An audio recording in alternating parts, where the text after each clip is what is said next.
집값 상승과 그에 따른 연끌 매수도 코로나 팬데믹에 자극한 홈퍼니싱 시장에 기름을 부었다. 영국의 부동산 정보업체 나이트 프랭크에 따르면 코로나 팬데믹의 절정기였던 2020년 9월부터 2021년 9월까지 1년 동안 한국의 집값 상승률은 26.4%에 달했다.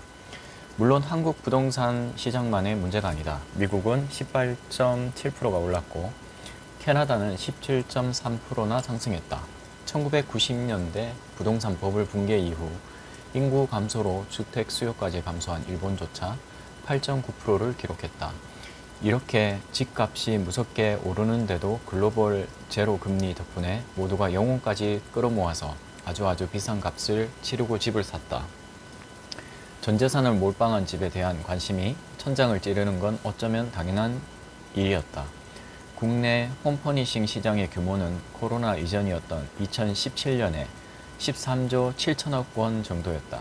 2023년엔 18조 원에 달할 것으로 전망된다. 그런데 이케아 같은 글로벌 가구 공룡부터 한샘이나 현대리바트 같은 토종 가구 업체들 대신 국내 홈퍼니싱 시장에 신스틸러로 떠오른 스타트업이 오늘의 집 서비스를 내세운 버킷플레이스였다. 커뮤니티에서 플랫폼으로 오늘의 집은 무진장 인테리어 사진이 많은 인터넷 커뮤니티 서비스에서 출발했다. 무진상 신발 사진이 많은 인터넷 커뮤니티에서 출발한 무신사와 무진장 커뮤니티에서 플랫폼이 됐다는 점에서 유사하다. 사실 커뮤니티와 플랫폼은 교집합이 많다.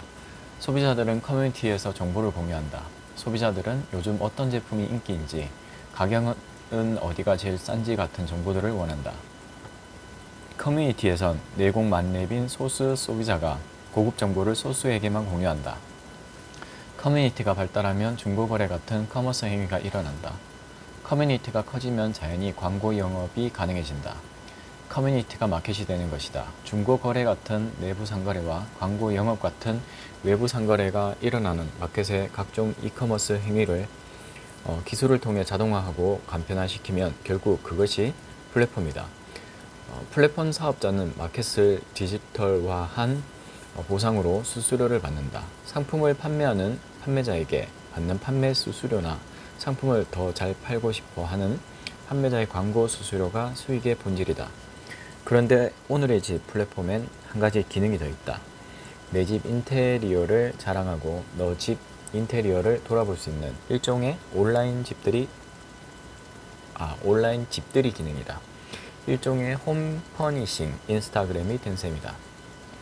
일단 사람들은 다른 사람들이 어떻게 사는지 궁금해한다.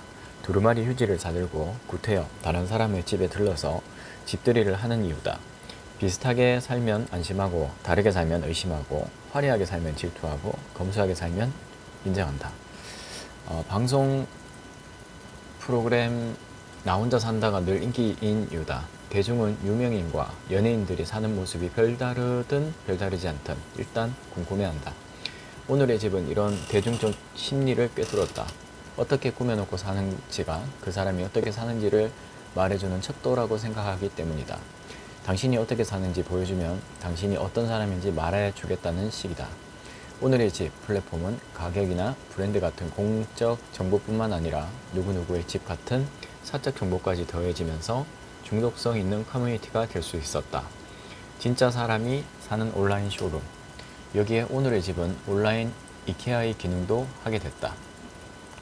사람들은 다른 사람들이 어떻게 사는지 궁금해한다. 오늘의 집은 이런 대중적 심리를 꿰뚫었다.